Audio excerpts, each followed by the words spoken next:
Hi, my name is Josh Gray-Emmer, and I'm the founder of the DTLA Dinner Club.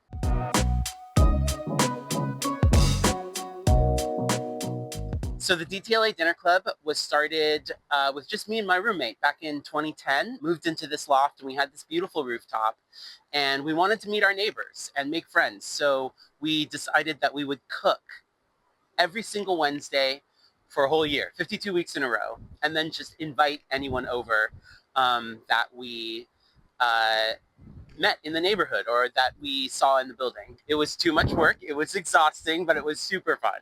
And we made a lot of really great friends. And then the second year, 2011, the friends that we made decided that they would help us cook. And we toned it down to every other week. And it was, maybe 10, 15 people, lasagna and soups and, single plate meals. And then Elon Hall, who had won season 2 of the Top Chef, he opened the Gorbals right across the street. Incredible restaurant. I was such a fanboy. Was over there for the opening. I'm so excited to meet him. He's a really great guy. And I asked if he wanted to come to Dinner Club. And he had some really crazy recipes that he wanted to try out. So he he cooked some cool things, brought them over here, and that was kind of the beginning of chefs cooking for Dinner Club. And it just kind of grew from there. And after 12 years, it's now 100% celebrity chefs. We have 30 guests for every dinner, and it's a really incredible experience. After the first couple of years, once we started getting really professional, Dinner Club got condensed to just the summer, which meant that we could host it here on the rooftop, and we could give the chefs more of our attention and more money. And so we condensed it to 20 dinners during the summer. So basically April through October. And that's really worked out. It's been incredible. We are really lucky to have amazing chefs from throughout the city cook for us here.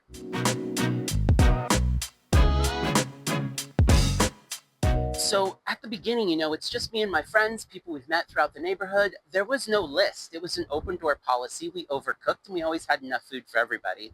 I think the DTLA Weekly at one point wrote an article, or it might have been Blog Downtown wrote an article, and like 100 people showed up one Wednesday. And it was obviously way too many people. We didn't have enough food. We ordered some pizza. I took a quick break and we started using paperless post, right? Just for invitations and just to make sure that we knew who was coming and how many people. After that, I set it up more professionally. We have a full website now, an RSVP system. Now, 12 years later, more than 12 years later, 15 years later, there's 67,000 people on the mailing list. Dinners sell out within seconds. Wait lists usually 400 or 500 people. And everyone is kind of hand selected. The first half of the group is always egalitarian. It's first come, first serve. If you get in, we're super happy to have you. There's no requirements for Dinner Club except that you be a neighbor. We want you to live downtown so that when you meet your other neighbors, you can form a true connection and stay friends. The second half, the second 15 is pulled from the wait list.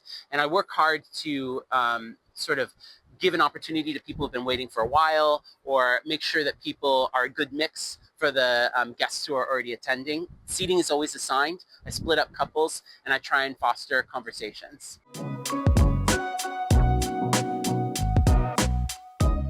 A couple years ago, I formed the Dinner Club Foundation. I had an opportunity to read the book and meet with and have as a guest our former Surgeon General. And he is really focused on fighting loneliness. And that meant a lot to me. So fighting loneliness really resonated with me, and we formed the nonprofit to formalize that. The nonprofit's goal is to support Dinner Club and hopefully expand. I've created a package after all these years that I think anyone could do, and I would happily give it to anyone locally to do a Dinner Club Hollywood or a Dinner Club Venice or a Dinner Club Silver Lake, so that someone who is willing to take on the work, because it is quite a bit of work, would be able to have their own dinner club with celebrity chefs in their own neighborhood and build community near where they live. Dinner Club is not about profit. I don't want to exclude people. There's plenty of really incredible, $500 a seat private dinners all around Los Angeles with, these people go all out, right? We're a little bit more scrappy, but we are a totally free event. The chefs donate their time. I pay for all of the ingredients, and guests attend for free. We just ask them to bring a bottle of something to share.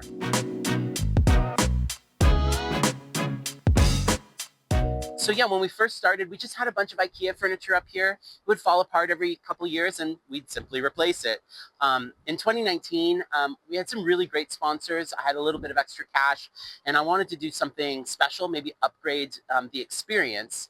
I looked around online. I knew that I wanted to use furniture that lasted, and I didn't know very much about outdoor furniture. I'm, not a professional. And I discovered that teak is really what you want to go with. If you're looking for something that's sturdy, that's hardy, that's sustainable, environmentally friendly, and that's going to last for 30 years, if you take care of it. Once I decided on teak, I wanted something local, right? I wanted something with a brand that you can trust, that's been around for a long time, a brand that had a lot of reputation behind it that people liked, and that's when I found Westminster Teak. They're my neighbors here in Los Angeles, and I really like the Maya collection. Um, I then reached out to them because I, again, don't know what I'm doing. I sent them a basic image of my rooftop with some measurements I took myself, and they took their entire collection and gave me multiple possible layouts to help me figure out what I wanted. I told them I need to seat 30 people, and I wanted it to be sort of sexy and like couches and like a lounge that you would find somewhere, on a really hot sort of club type rooftop. And they delivered that for me. It was really great. They were so easy to work with. And I'm really happy that I made that decision. When it comes down to it, the entire purpose of Dinner Club, the whole reason we exist, is to build long-lasting friendships and to fight loneliness, period. And I know that you can do that by putting people together in an environment where they can be themselves and feel comfortable. So it was really important that the furniture help with that dynamic of making everyone feel comfortable and together, right? Um, when people fill out the application to join Dinner Club, and again, it's completely free. It's just a part of the sign-up process. It says, I ask a question, why are you awesome? And so people will write about themselves, why they think they're awesome. And it's a great way to sort of get to know someone. They usually link their Instagrams and stuff like that. So the night before, I will take our entire list and I will go through person by person and start a seating arrangement. And when I spoke with Westminster Teak, I said I wanted to be able to sit people close together, but for them to still be able to interact with each other. And obviously, we had to be able to have enough room for the dinner, right? 5 people, sort of a 10-person setup was perfect, and they helped me achieve that. And that allowed me to be able to sort of build this dynamic where I try and seat people based on a surprise that they might find out about each other. 2 people who grew up in the same neighborhood that don't know it yet. I always split up couples so that they can have their own experience here, and then they've heard each other's stories before, right? I want them to go home and be like, oh my God, my table was so cool. We talked about this. Oh my God, my table was so cool. We talked about that, right? I will seat people usually by occupation, but not the same occupation. I want to put someone in politics next to someone in music, right? I want to put someone in the arts next to someone in finance, right? I want to really give people a chance to have new, unique, and interesting conversations that they haven't had before.